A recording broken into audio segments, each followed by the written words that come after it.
है। अजय वर्मा जी, क्या ये नैरेटिव गढ़ा जा रहा है कि चुनावों के बाद मुसलमानों पर अत्याचार बढ़ गया है, मुसलमानों को मारा जा रहा है, मुसलमान असुरक्षित हो गए हैं, या फिर आप भी सहमत हैं इससे?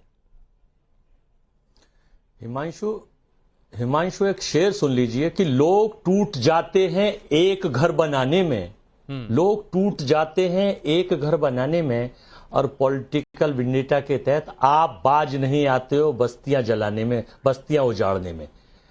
और दूसरा इसी की दूसरी लाइन है कि लोग लम्हात भूल जाते हैं कल की।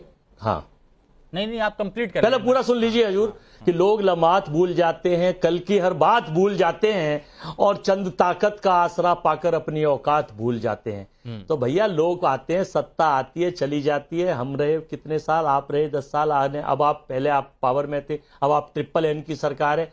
तो ये परिवर्तन प्रकृति का नियम है। अगर आपने ये सब चीजें करी तो जो एक ताकत है ना ऊपर, ईश्वरीय ताकत, वो बहुत बड़ी सजा देती है। जो जैसा करता है वो वैसा करने का नहीं, आपने कहा कि भारत परसों लग जाते हैं आशियाना बनाने में, बौद्ध पारसी 73 करोड़पति भूमाफियाओं पर भी कार्रवाई की गई है, उनके शोरूम भी तोड़े गए हैं। तो ये शायरी उनके लिए भी थी क्या? नहीं, ये तो एजेंडा है। अगर आपने 73 भूमाफियाओं पे करी है तो मैं यूपी में 730 भूमाफियाओं की लिस्ट भेज दे रहा हूं, और जिससे जो सरकार से कनेक्टेड है उनको भी गिरवा दीजिए। अच्छा, तो इसमें मुसलमानों को टारगेट किया जा रहा है क्या? लिस्ट भेज दूंगा सिस्टम के तहत। जैसे आरोप लग रहे हैं मुसलमान असुरक्षित हैं, मुसलमानों को टारगेट किया जा रहा है, ऐसा है क्या? भारत का संविधान ये कहता, अरे जब मकान गिरा रहे हैं तो समझ लो किसी एक समुदाय विशेष को आप परेशान कर रहे हैं, गिरा रहे हैं। हार की खिसियानी बिल्ली खंबे नोच रही है, हार बर्दाश्त नहीं हो रही है। और ये तो जरा से कसर रह गई देश की जनता की। ये जो मैं मित्रों प्रधानमंत्री हो गए क्या? करोड़ लोगों को अनाज दे रहा हूं, आप मुझे वोट दीजिए, प्रधानमंत्री राहुल गांधी हो गए हैं, हार गए। मनीष शुक्ला जी थोड़ा सा रुक जाइए, वो आप शांति से। भाई मैं आपके बीच में नहीं बोला। बोलिए। मतलब मुसलमानों को टारगेट किया जा रहा है। अजय वर्मा जी मुसलमानों को टारगेट किया जा रहा है, आप क्या कह रहे हैं?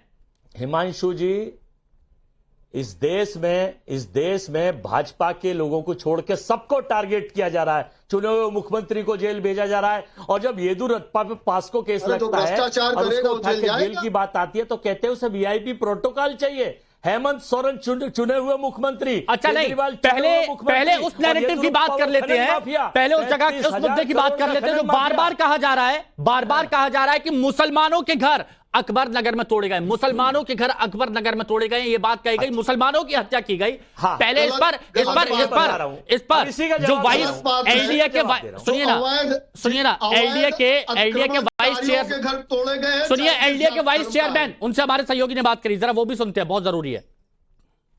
कुछ लोग सवाल उठा रहे हैं कि केवल कुछ सिलेक्टेड कम्युनिटी के लोगों को हटाया जा रहा है। क्या इसमें हिंदू मुस्लिम सभी घर हैं जो हम देख रहे हैं? सभी हैं, इसमें सभी समुदाय, सभी जातियों के लोग हैं। और माननीय उच्चतम न्यायालय के आदेश से ये डिमोलिशन ड्राइव चल रहा है। इसमें किसी प्रकार का भेदभाव या किसी प्रकार की अन्य चीजें नहीं हैं। जो भी आवास 29 अप्रैल तक जिन लोगों ने आवास भरा था उनको 1800 लोगों को हम लोगों ने आवास दिया। उसके अलावा भी कोई अगर बीच में किसी का मकान कहीं अगर वो नहीं फॉर्म भर पाया था, अगर मकान पर डिमोलिशन नोटिस गई थी तो उसको भी हम लोग मकान दे रहे हैं। कोई भेदभाव तो नहीं हो रहा ना, क्योंकि वो कह रहे हैं कि ओवैसी का एक बड़ा बयान है, कह रहे हैं कि जो मुस्लिम उस इलाके में रहते थे उनके घरों पर ये बुलडोजर चलाए जा रहे हैं। नहीं, आप इसको खुद ही जांच कर सकते हैं कि हिंदू मुस्लिम सभी परिवार थे, और ऑनरेबल सुप्रीम कोर्ट के निर्णय पे सभी को विस्थापित किया जा रहा है और सभी को मकान दिए जा रहे हैं। जो मंदिर और मस्जिद बचे हैं इसमें, उस पर भी उसके लिए कुछ विचार हुआ है? क्या करेंगे इसकी आगे कार्रवाई? ये डिमोलिशन के बाद उस पर सभी उनके धर्मगुरुओं से बात हुई है, उसके बारे में अलग से हम निर्णय। अब वरिष्ठ पत्रकार अवधेश जी हमारे साथ में। अवधेश जी, ये अधिकारी कह रहे हैं शायद इनकी बात भी कोई नहीं सुनेगा। मौलाना की हत्या की बात की गई है, मौलाना की हत्या उसके बेटे ने की थी, ये बात भी सामने आ गई है। क्यों ये नैरेटिव सेट किया जा रहा है, इसके पीछे की वजह क्या है? टीस किसको है? देखिए, पहले तो अगर वहां मंदिर और मस्जिद दोनों है, जो अभी उनके बाद से अभी आपके ही संवाददाता ने पूछा कि दिख रहा है कि मंदिर मस्जिद दोनों है, उनके बारे में क्या करेंगे। तो जाहिर है कि अगर मंदिर भी है वहाँ तो वो केवल मुसलमानों की बस्ती तो नहीं हो सकती है। लेकिन मेरा प्रश्न यह है कि चाहे वो हिंदू, अगर हिंदुओं ने अवैध तरीके से कोई बस्ती बसाई हो, उसको तोड़ा जाएगा तो क्या हिंदुओं का तोड़ना हुआ कि अवैध बस्ती तोड़ना हुआ? अगर टोटल मुसलमान ही होते, मैं पूछ रहा हूं, और मुसलमानों की ही बस्ती अवैध होती, तो क्या इसलिए उसको तोड़ना गलत हो जाएगा कि वो मुसलमान थे? ये तो जो सवाल उठाए जा रहे हैं कि भाई अगर बस्ती अवैध है, कोर्ट का आदेश है, इसके बावजूद अगर सरकार कह रही है कि उनको अलग, उनको मकान दिया जा रहा है, उनको तोड़ने के बाद छोड़ा नहीं जा रहा है, तो ओवैसी साहब की समस्या अपनी है। क्योंकि ऐसा है कि ये जब बीजेपी चुनाव जीतती है, अरे भाई ये बीच बीच में अजय वर्मा की बात कंप्लीट हो गई अवधेश जी की। अजय वर्मा की बहुत बीमारी है, बिना सुने हुए, बिना जाने हुए आदमी क्या बोल रहा है, कुछ भी टिप्पणी करते हैं। आप बोलिए, लॉजिक वाली बात की जा रही है। तो ये देखिए ऐसा है कि ये जो ओवैसी साहब हैं, उनकी अपनी समस्या है। बीजेपी जब जीतती है और कहीं कोई किसी मुसलमान की हत्या हो जाती है तो बीजेपी जीतने पर कर रही है। आज बीजेपी उस प्रकार से विजित नहीं हुई है तो बीजेपी फिर जो है बदले ले रही है, तो इसका तो कोई अर्थ नहीं है।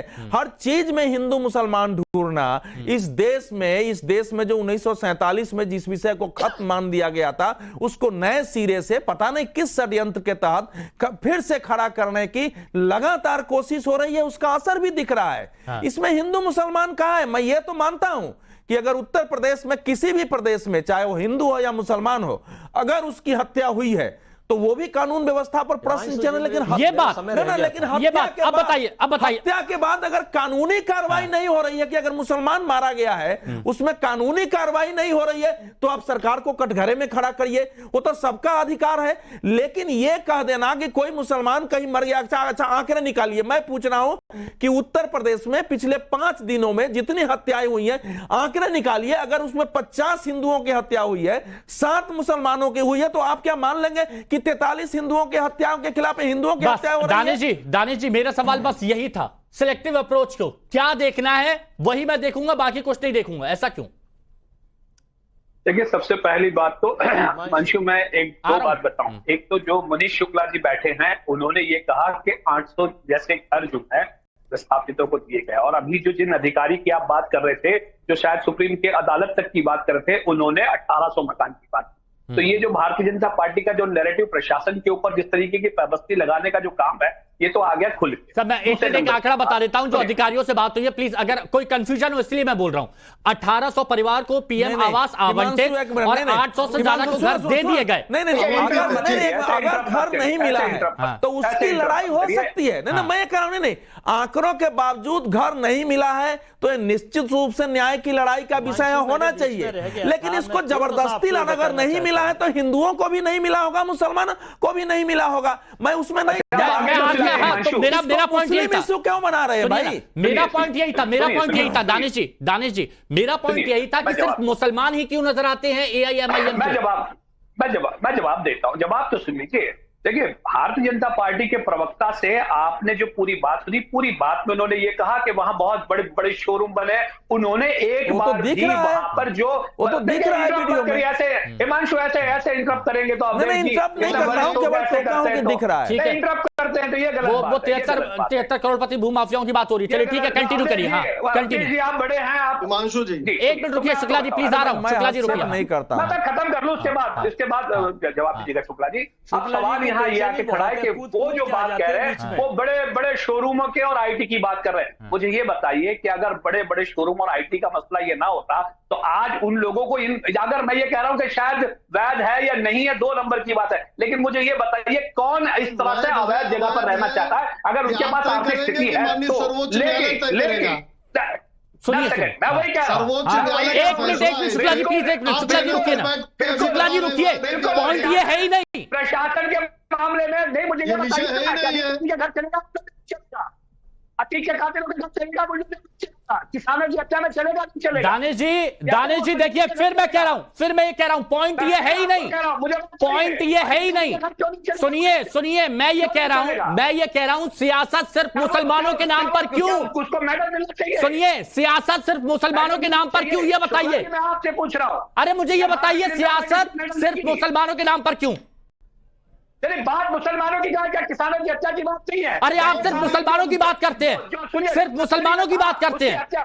उसकी हत्या का क्या नौटंकी कर रही है, हमने नहीं देखी क्या? अच्छा एक मिनट मैं चाहता हूं सारे दर्शक देखें और जितने मेहमान हमारे साथ में हैं वो सब लोग इस बात को देखें। शुरुआत जैसे ही हुई, दानिश कुरैशी जी ने असदुद्दीन ओवैसी साहब का एक ट्वीट दिखाया जिसमें गुजरात का जिक्र किया।